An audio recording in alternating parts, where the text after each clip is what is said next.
Welcome back, everybody. Holiday Doc here for a gameplay breakdown. And a lot of people have been requesting and commenting on the fact that I really haven't gone back to what I used to do in the good old Modern Warfare 2 days, where I was actually playing at a competitive level and talking and breaking down my own individual team and personal gameplay.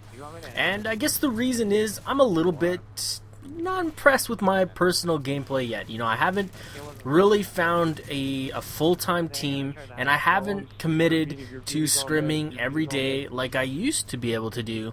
That would allow me to produce, constant, decent gameplay and content for you guys. However, we are playing against a pretty decent team right now. I thought they were fairly evenly matched, and I'm using the MP7 with the red dot from a request from a teammate. Reckless asked me to do so because he felt like the gun was better suited than extended mags MP7. And to be quite honest, I don't like the MP7 at all. So first thing I'm going to talk about is my weapon choice as an OBJ player.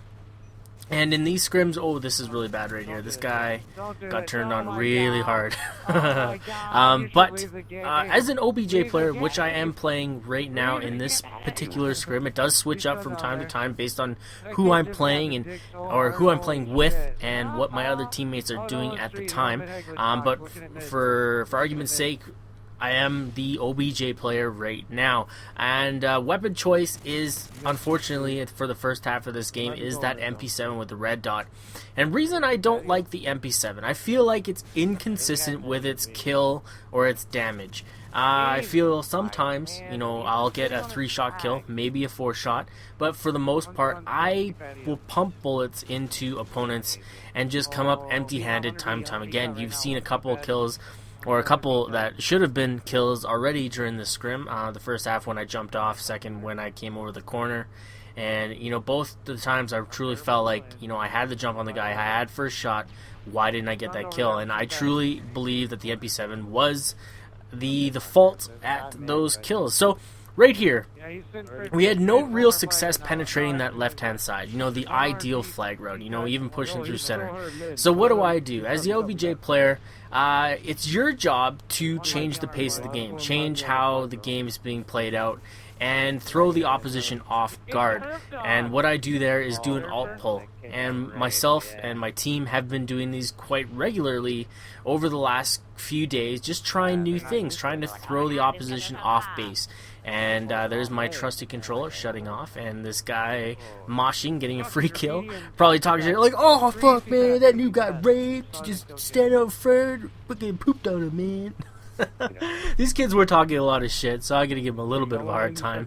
But like I was saying, it's the OBJ player's job to read the opposition and try to find the ideal opportunity to pull flag and put points on the board. So right now, our team's not really in any sort of position at all. I throw a really bad nade, I kill my teammate, and that could have been probably a flag cap here. But what I was trying to go for there is to clear the route ahead of him. I thought he was placed up top of C-pad there, where I just jumped off. And trusty controller getting me killed yet again. And what I was doing was trying to throw the grenade ahead on the concrete blocks to clear his way and give him an advantage on moving up into a better head spot position to hopefully defend my flag, give me a little bit more time to run back. But it did not work out like that, and all 3 members of my team did end up going down, leaving me kind of left alone on the backside. So that forced me to back way out of position and just buy time for my teammates to respawn and get back to defensive positions. Now there's another instance where I felt like the gun just completely let me down. It could also be a connection based issue, but you can complain till you're blue in the face, and it's not going to help you. That's one thing I've also been trying to do in team scrims, is really completely cut down on the complaining and any sort of raginess, because it's contagious. One guy starts on the team complaining about something, pretty soon you see your entire team is doing the same thing. So right there, good thing our team was not in any sort of position to defend that flag, but the opposition decided to kill their own flag runner, giving us some time to rebound off of that and defend our flag even more. So right there, I ran directly into flag. Kind of a bad move. It was a bad move.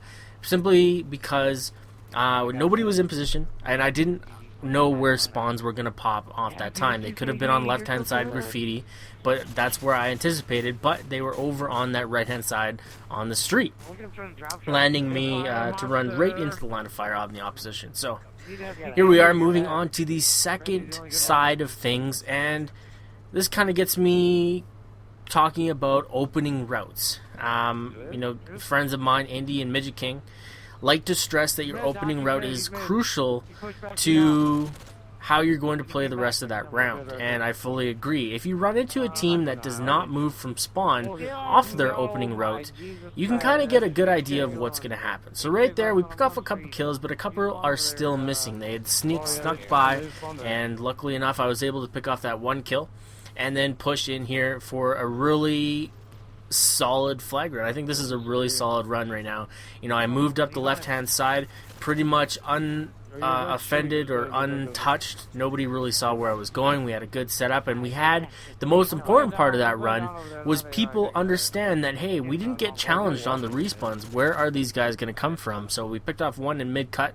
Then the team ran back with me to flag, which was really good. And, it's like any other objective player will tell you, it's the most frustrating thing in the world to get that flag 10 feet away from your side, only to get killed by somebody who didn't get a cutoff, and then your teammates grabbing the points. So even though this is a team game, you have OBJ players like to at least hold on to those flags. It makes us feel a little bit better about things. And right there is a mistake that I want to point out.